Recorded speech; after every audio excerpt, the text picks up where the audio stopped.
Hello guys, welcome to our channel. তো guys, আজ এই ভিডিওতে আমরা কথা বলবো মোহনবাগান সুপার জায়ান্টকে নিয়ে। ফাইনালি মোহনবাগান সুপার জায়ান্টের তরফ থেকে বেরিয়ে আসলো দারুণ সুখবর।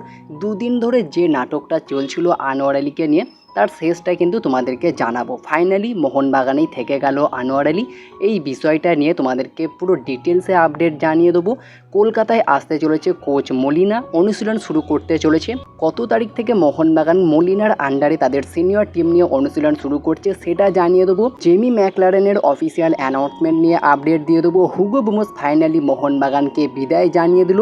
পাশাপাশি কিছু ইন্টারেস্টিং আপডেট রয়েছে, তোমাদেরকে বিস্তারিত জানাবো। তো চলো বেশি দেরি না করে আজকের ভিডিও শুরু করা যাক। ভিডিও শুরু করার আগে চ্যানেলে যারা প্রথমবার এসেছো এবং সাবস্ক্রাইব করোনি তারা অবশ্যই সাবস্ক্রাইব করে দিও, পাশের বেল নোটিফিকেশানটিকে অল প্রেস করে দিও, তাহলে পরবর্তী ফুটবল রিলেটেড যে সমস্ত আপডেট তোমরা একদমই মিস করবে না। তো চলো শুরু করা যাক। ফার্স্ট অফ অল আমরা কথা বলে নেব নর্থ ইস্ট ইউনাইটেড এফসিকে নিয়ে। তো নর্থ ইস্ট ইউনাইটেড এফসি তারা কিন্তু তাদের অস্ট্রেলিয়ান স্ট্রাইকার টমি জুরিক জানুয়ারির ট্রান্সফার উইন্ডোতে নর্থ ইস্ট ইউনাইটেড এফসিতে যোগ দিয়েছিলেন এবং অনবদ্য খেলেছেন তিনি, বেশ ভালো রকম নজর কেড়েছে। তো তার সঙ্গে কন্ট্রাক্ট শেষ হয়ে গিয়েছিল নর্থ ইস্ট ইউনাইটেড এফসির এবং তাকে কিন্তু অফিসিয়ালি বিদায় জানিয়ে দিল নর্থ ইস্ট ইউনাইটেড এফসি। পাশাপাশি কিন্তু তারা আসির আক্তারের সঙ্গে কন্ট্রাক্ট এক্সটেনশন করে নিয়েছে 2026 সাল পর্যন্ত। এছাড়াও গোলকিপার মিরসাদ মিচুর সঙ্গেও তারা কিন্তু কন্ট্রাক্ট এক্সটেনশন করে নিয়েছে। তো নর্থ ইস্ট ইউনাইটেড এফসিকে নিয়ে এই তিনটে আপডেট কিন্তু বেরিয়ে আসছে। পাশাপাশি যদি কথা বলা যায় এফসি গোয়াকে নিয়ে, তো এফসি গোয়া তারা কিন্তু তাদের পুরনো ফরওয়ার্ড ইকার গোয়ারেটেক্সেনাকে আবারও ফিরিয়ে আনলো। লাস্ট ইয়ার জানুয়ারির ট্রান্সফার উইন্ডোতে এই ইকার গোয়ারেটেক্সেনে তিনি কিন্তু মুম্বাইতে যোগ দিয়েছিলেন এবং বেশ ভালোই খেলতে শুরু করেছিলেন, তবে চোটের কারণে তিনি ছিটকে যায়। আর এই মরশুমে মানে আপকামিং সিজনের জন্য 2024-25 মরশুমে তিনি কিন্তু আবারও এফসি গোয়াতেই ফিরলেন। ইকার গোয়ারেটেক্সেনে তিনি একজন 31 বছর বয়সী স্প্যানিশ লেফট উইঙ্গারের পাশাপাশি রাইট উইঙ্গার এবং সেন্টার ফরওয়ার্ড পজিশনে খেলে থাকেন। বর্তমান মার্কেট ভ্যালু 3,20,00,000 টাকা। তাকে কিন্তু অফিসিয়ালি কনফার্ম করে ফেললো এফসি গোয়া। পাশাপাশি যদি কথা বলা যায় মোহনবাগান সুপার জায়ান্টকে নিয়ে, তো ফাইনালি হুগো বুমস তিনি কিন্তু মোহনবাগানকে থ্যাংক ইউ জানিয়ে দিল। তবে মোহনবাগানের তরফ থেকে এখনও পর্যন্ত অফিসিয়ালিভাবে তাকে থ্যাংক ইউ জানানো হয়নি।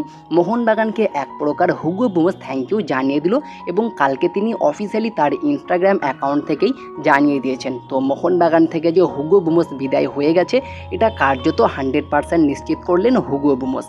পাশাপাশি যদি কথা বলা যায় মোহনবাগানের নতুন কোচকে নিয়ে, তিনি ফাইনালি কলকাতায় আসতে চলেছেন 17 থেকে 18 তারিখের মধ্যে, মানে এই জুলাই মাসের 17-18 তারিখের মধ্যে তিনি কলকাতায় পা রাখতে চলেছেন। আর পাশাপাশি মোহনবাগানকে নিয়ে গুরুত্বপূর্ণ আপডেটও চলে এসেছে। তারা কিন্তু প্রি সিজন ট্রেনিং শুরু করতে চলেছে 19 জুলাই। তো 19 জুলাইয়ের আগে মানে 17-18 তারিখের মধ্যে কোচ মলিনা কলকাতায় পা রাখতে চলেছে। এই আপডেটটাও কিন্তু বেরিয়ে এসছে বর্তমান সময়ে। পাশাপাশি আনোয়ারকে নিয়ে যে ড্রামাটা চলছে বর্তমান সময়ে তারও কিন্তু একটা শেষ দেখা গেল। আনোয়ার আলীকে কিন্তু কলকাতা ফুটবল লিগের জন্য কিন্তু রেজিস্টার করিয়ে নিয়েছে মোহনবাগান সুপার জায়ান্ট এবং 19 জুলাই থেকে যে মোহনবাগান সিনিয়র টিম অনুশীলন করবে সেখানে কিন্তু তাকে অনুশীলন শুরু করার জন্য বলা হয়েছে। তো আনোয়ার আলী 19 জুলাইয়ের মধ্যে মোহনবাগানের অনুশীলনে যোগ দিলে এই ড্রামাটার কিন্তু শেষ হয়ে যাবে।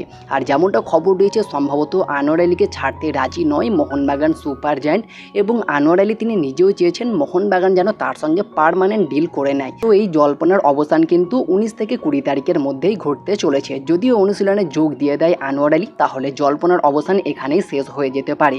বর্তমানে দাঁড়িয়ে এই আপডেটটা বেরিয়ে আসছে, তবে জল্পনা কিন্তু একটু হলেও কেটেছে। কলকাতা ফুটবল লিগ টুর্নামেন্টের জন্য তাকে রেজিস্টার করানো হয়েছে, তো এটা থেকে কিন্তু অনেকটাই জল্পনার অবসান ঘটছে। পাশাপাশি যদি জেমি ম্যাকলারেনকে নিয়ে কথা বলা যায়, ফাইনালি জেমি ম্যাকলারেনের নামটাও এবার ঘোষণা হতে চলেছে।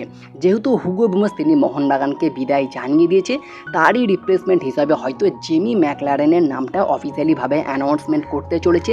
কার্যত 20 তারিখের আগেই কিন্তু মোহনবাগান এই অফিসিয়াল অ্যানাউন্সমেন্টটা করতে চলেছে। তবে খুবই সারপ্রাইজভাবে কিন্তু এই অফিসিয়াল অ্যানাউন্সমেন্টটা হতে চলেছে। তো দেখা যাক 20 তারিখের মধ্যে যদি চলে আসে খুবই ভালো এবং 20 থেকে 25 তারিখের মধ্যে অবশ্যই জেমি ম্যাকলারেনের অফিসিয়াল অ্যানাউন্সমেন্ট আসতে চলেছে।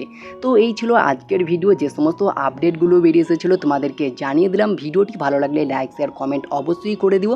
আমাদের চ্যানেলে প্রথমবার এসে থাকলে সাবস্ক্রাইব করে পাশের বেল নোটিফিকেশানটিকে অল প্রেস করে দিও, তাহলে পরবর্তী ফুটবল রিলেটেড যে সমস্ত আপডেট তোমরা একদমই মিস করবে না। তো দেখা হচ্ছে পরবর্তী কোনো ভিডিওতে। Bye bye, have a good day.